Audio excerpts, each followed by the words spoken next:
Vatican and her people all deserve the Academy Award Oscar for the best performance of innocency and piety, and also for makeup and wardrobe design, making her outward appearance that of Snow White. Underneath her Snow White outfit, there are running, festering sores and ringworm. On the outside, she smiles sweetly and says, "I love you, brother." But behind her bony back, she hides hands that drip with the blood of martyrs. The Vatican is posing as Snow White, but the Bible says that she's a prostitute, the great whore, a cult, Revelation 19:2. She uses government agency branches in every country, including the United States, as her vicious little dwarfs. The more power and control she gets in government, the more she will fade into the background in her Snow White disguise, so that government will be used and blamed for all her evil deeds.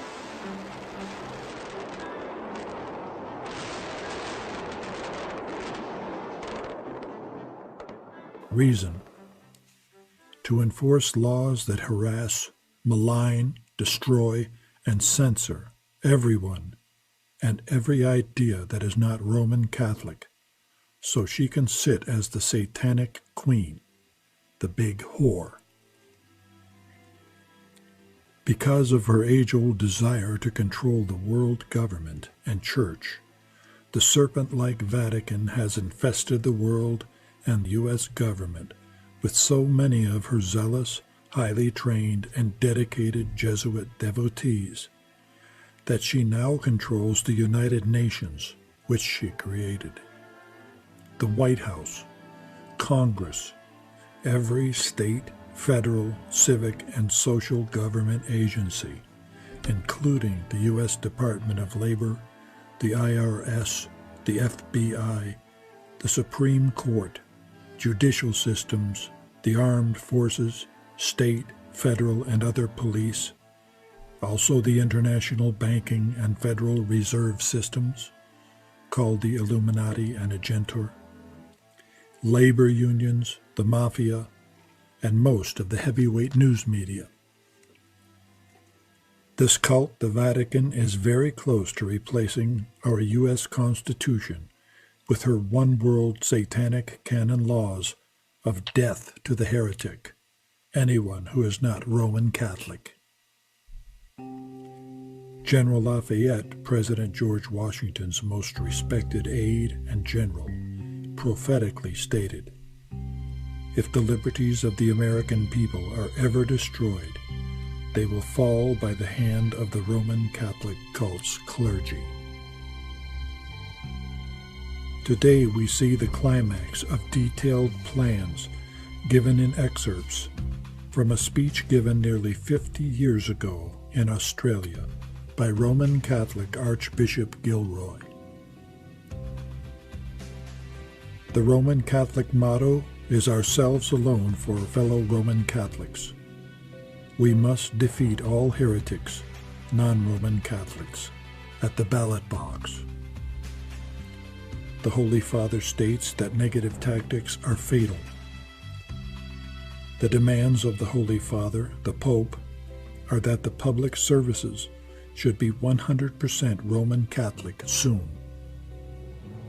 Care must be taken that no suspicion may be raised when Roman Catholics are secretly given more government jobs than Protestants, Jews, and other heretics. Multi-millions of people have been slaughtered by the Vatican, thus saith the Lord. Revelation 18:24. History bears record to this fact. During the Roman Catholic Inquisition in Europe, 68 million people were tortured, maimed, and murdered by this huge sect. The St. Bartholomew's Day massacre accounted for the butchering of as many as 100,000 Protestants. Abraham Lincoln blamed the papacy for the Civil War in these words: "This war would never have been possible without the sinister and secretive influence of the Jesuits. We owe it to Popery that we now see our land reddened with the blood of her noblest sons. Lincoln added, I am for liberty of conscience in its noblest, broadest, and highest sense, but I cannot give liberty of conscience to the Pope and to his followers, the Papists, so long as they tell me through their councils, theologians, and canon laws that their conscience orders them to burn my wife, strangle my children, and cut my throat when they find their opportunity. Because of Abraham Lincoln's many exposés of the Vatican, he was put to death, just as he foretold. Yes, assassinated by the Jesuits under Rome's instructions. The Vatican hasn't changed since Mr. Lincoln's time.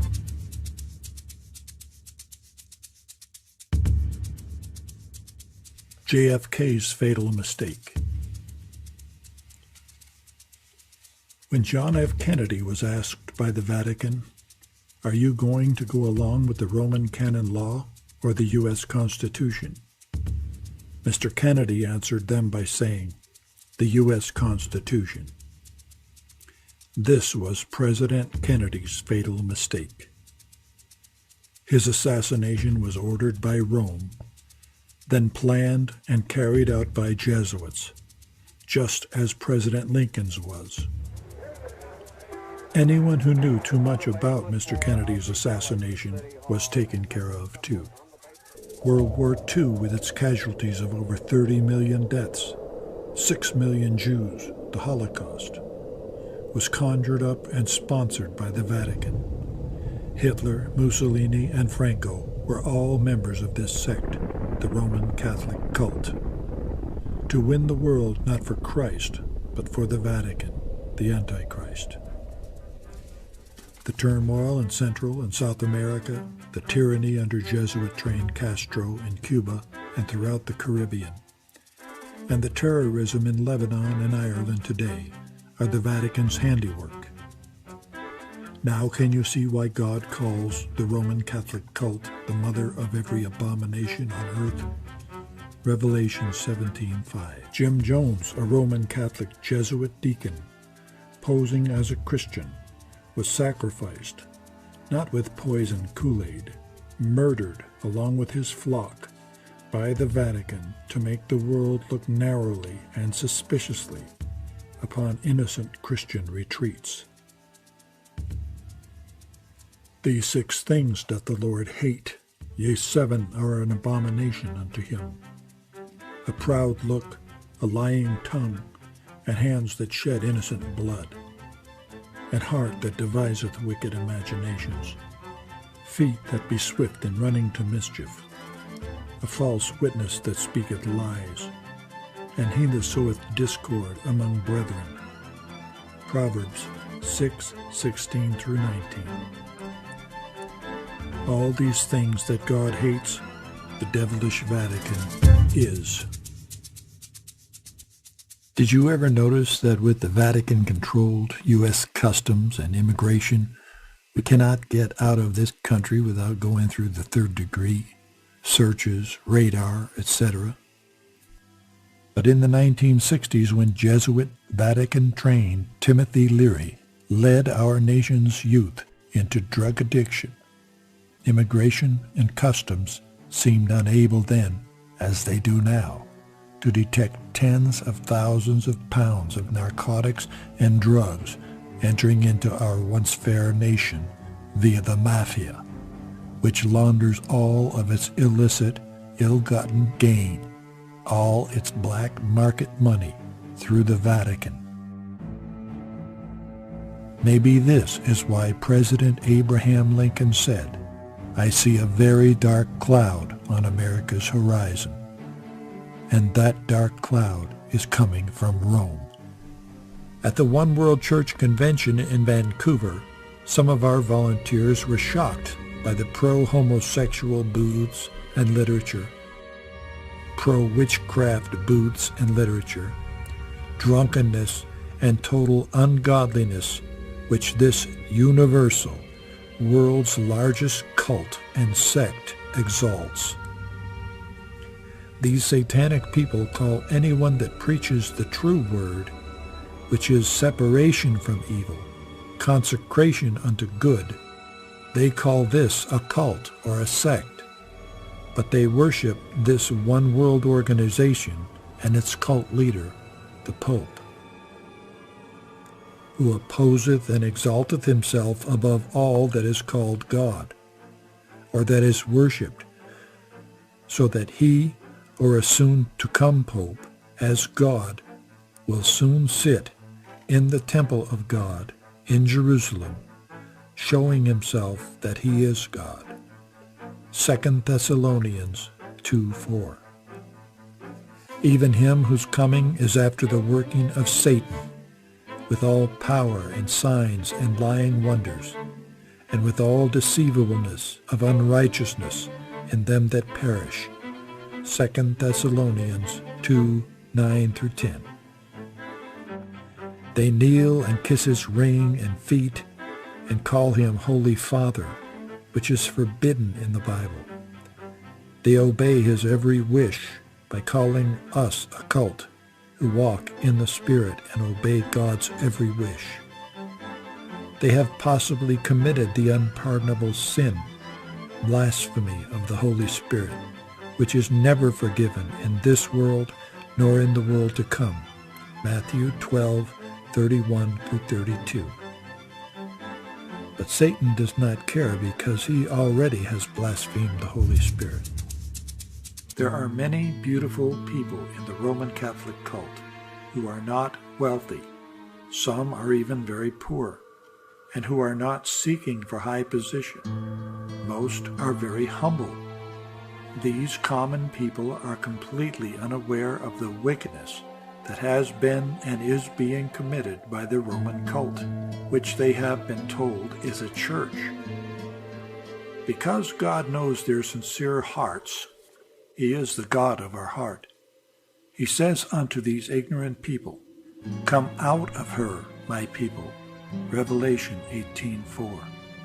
So let's pray they will, soon. A grim reminder to the satanic superboss, the Pope, who runs the Roman house of prostitution, and the governments that give her power. Your reign is very short-lived, thus saith the Lord. For in 1 hour so great riches is come to naught. Revelation 18:17. And her smoke rose up for ever and ever. Revelation 19:3. And I saw 3 unclean spirits like frogs come out of the mouth of the dragon, and out of the mouth of the beast, and out of the mouth of the false prophet. Revelation 16:13. The Jewish priesthood ended at Calvary. Nowhere in the Bible has God ever given authority of priesthood to Italians, Poles, or any other race of people other than the Jews.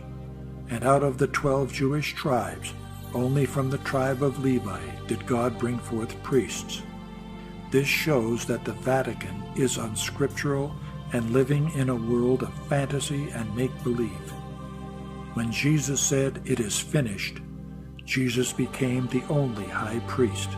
John 19:30.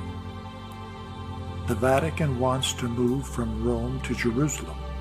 On September 26, 1973, the Houston Chronicle reported that the politically power-hungry Henry Kissinger helped this super cult, the Vatican, by proposing that Jerusalem become an international city with the control of holy places and the religious administration being given to the Pope.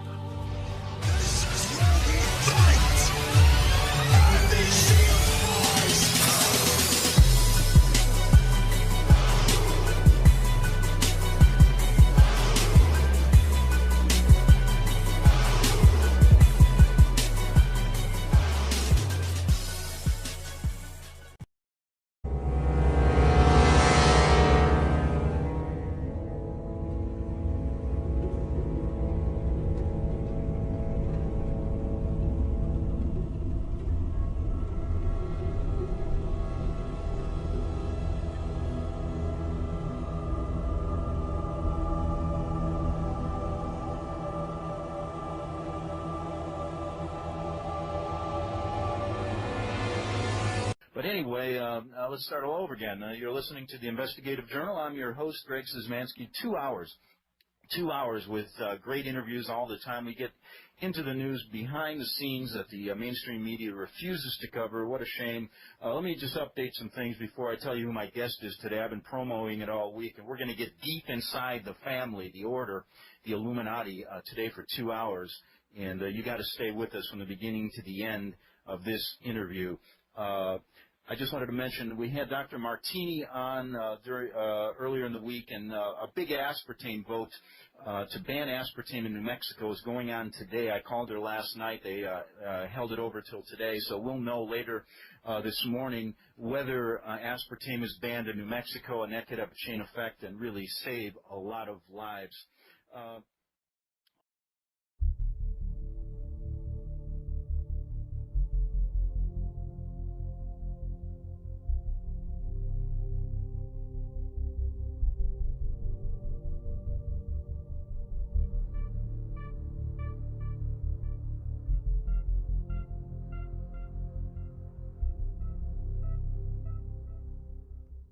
On my website all week, I've been running this series on the feared Illuminati.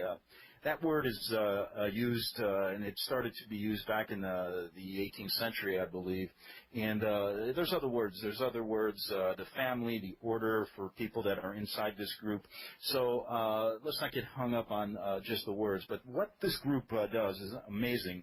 And as I documented in my series, which is going on now, part 3 is on today. So if you want to go to Arctic Beacon, get that. And it's talking about Zvali, who was a member of the Illuminati, the family, the order. She's with us as our guest today, and after this break, we're going to find out the whole story from beginning to end about Zvali's involvement, and then about how she decided to get out and what she's doing now. And I might add, it's a great thing what she's doing now, alerting people and also helping many, many people in America understand exactly what this group is all about. So anyway, we'll be back with Zvali on the Investigative Journal. I'm your host, Greg Szymanski.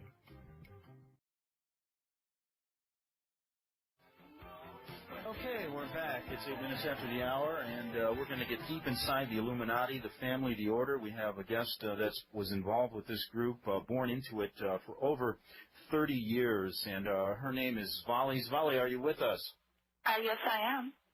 Well, it's nice to have you here, and I know you don't give radio interviews, and I really want to thank you because I think it really does help the American people understand about this secret organization that you were born into. So I guess before we, I guess we can just start from the beginning and tell us right from the beginning, you were born into this from wealthy parents, and tell us about your training in this group and when you were a young child and then up into your orientation at the Vatican. Go ahead. That's a pretty broad area, though, Greg. I mean, that could take hours, if you know what I mean. Yes, but do the, if you could just outline it for us. Yeah. I mean, I was born in a group. I was born in Germany, came to the U.S. very young, and basically went through all the training that the group, all members of the group do undergo training to different degrees, depending on the role. By the time I was a teenager, I was a youth leader, and by the time I was 22, I became the youngest member of Leadership Council in San Diego County. And at that time, I was a head trainer. I was the 6th trainer. I eventually moved up to the 2nd position. Mm-hmm. And when I was 12, I had mentioned with you the ceremony at the Vatican. That they really do make all leadership in the group undergo at some point. Now, basically, when you were growing up, I remember you told me that you were instilled at a young age. You were born to a very wealthy, well-to-do family. You moved back to the States. You were told at a very young age you were special. You were chosen. Correct? Well, they tell everyone in the group that they're special and chosen. And, in fact, that's one of the things that made me very cynical when I was older is that, you will never meet a person who's an Illuminati who's not been told and programmed for years that they're special. They're the only one that can do things for, quote-unquote, family. But I was told, yes, I would do great things for family one day. And the reason why, I guess, I can filter some of this with objective view is I know what my role in the group was, and it was over quite a significant number of other people. So I don't evaluate my role or specialness within the group, not so much by what I was told, but by what I did. So you reach the age of 12, and then you're told by your parents you're going to an induction ceremony in the Vatican. Can you tell us how that happened and what occurred at that ceremony when you went there? Okay. This isn't easy to talk about, as you know. When I was 12, I was flown over to Germany, and I was I'll call him the German father's house over there. And there was some preparation for a few days beforehand, and I was told that there would be a very important ceremony, and it was considered a sealing ceremony at that point. And basically, I was told a little bit about what I was expected to do during the ceremony. You know, when we got there, we went to the Vatican. There's underneath the Vatican. There's a large room that I described to you when we talked before. It has 13 catacomb chambers leading into it and what they do is they, as you go down these steps into the room, you can see that it's almost circular, and so they're all around it, and they bring out the mummies from the catacombs, and they set them beside each one, and they say that the spirits of the fathers watching over the ceremony. And during the ceremony, there was a large table in the center of the room. It was on top of a huge golden pentagram, and they had a ceremony there. You know, they. Okay. Now, how many other children were with you being inducted into the family or the order, as they call it? There were 2 other children at that point, but there were several adults too. Okay. See, the church also brings in adults to swear their allegiance too. Just so you know, I was told, and I don't know if this is true, if you can rise to a certain position within the Catholic Church hierarchy, you do have to go through that ceremony as well. Okay, so you're down in this room with your parents weren't present. No. The German father and the French father were. Yeah. Okay, and at that point, tell our listeners what you witnessed. Well, there was a table. It looked like dark glass in the center of the room. I mean, it was made of stone, but it was very shiny and dark and black. And it may have been something like obsidian or onyx. I'm not sure. You know, I'd have to. That's the only time I've seen stone like that. And it had like around the corners, it had like these gold, I guess, channels that you know, to collect fluids. And little boy was placed in the center of the table and drugged. I think he was drugged because he was very quiet. He didn't move or say anything during the ceremony. This was a little 3 or 4-year-old boy. Yes. Correct? Yeah. And then they continued to go ahead. They continued to do a child sacrifice right in front of you. They did. Yes. Yeah, I told you about that before. Yeah. Now afterwards, quite what a unbelievable experience for a youth. I mean, for a 12-year-old. I mean, I just what went through your mind? I guess when that happened. I mean, I was terrified. I mean, I was absolutely horrified. I can't describe the terror you feel when you go through something like that. And do you remember the words they were saying as this was going on? The man was in scarlet. He was speaking in Latin, and basically he was saying, you know, please accept the sacrifice, you know, on this day. But then, you know, and then he said the sacrifice will seal the ceremony, and then he did it. Again, I was so terrified that. Have there ever been a situation where your heart's racing, but you can't do anything, and so you're just kind of sitting there and you're kind of like fading in and out? That's kind of. I can remember as a youth being frightened, but I don't think I've ever. No. All right. Well, gone through anything quite like what you. Yeah, imagine your heart rate going up to about 220. You can't move, so you're kind of shaking, but trying like not to show it. Mm-hmm. And it was horrible. And I was keep thinking inside, I can't over. I can't wait. I mean, you don't say this inside. You're just kind of saying over and over, I can't wait till it's over. I can't wait till it's over. I can't wait till it's over. Afterwards, the man in scarlet, he had a huge golden ring on his hand, and he came over to the center of the room, and he had each of the people that were swearing that day. I had to go forward and kneel before him and kiss his ring and swear my allegiance to the new order, to the new world order, until my death. Now, and at that point, you were escorted out. Yes, yeah. And after the ceremony was all over, I mean, the other people also did theirs as well. You know, they had to swear their allegiance too. And then they were what, the same age?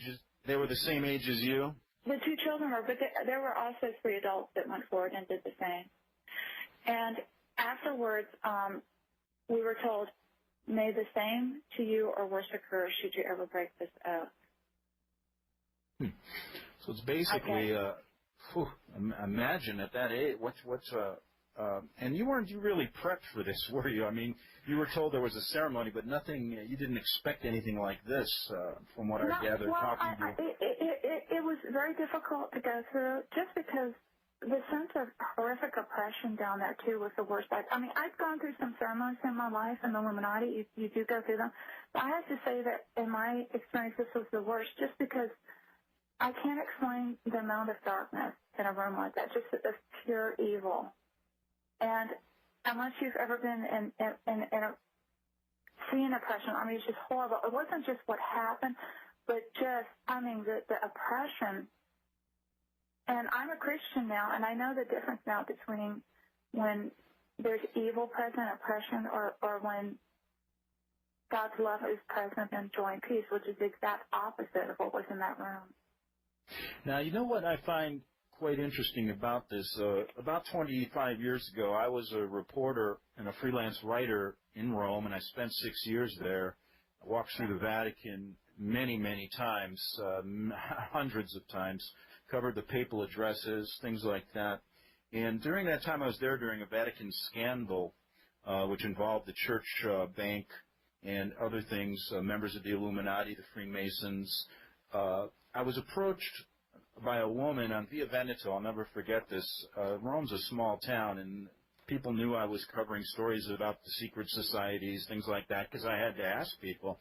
Well, this woman came up to me and told me similar stories. She wasn't quite as specific because she couldn't handle it. She would break out crying.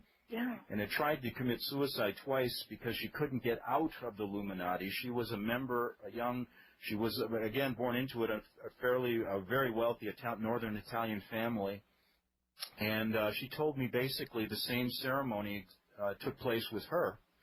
And so when I started talking to you, I wanted to relay that to you and to also relate to my listeners that I heard about this 25 years ago from a woman by the name of Maria and many other people, several other people in Italy.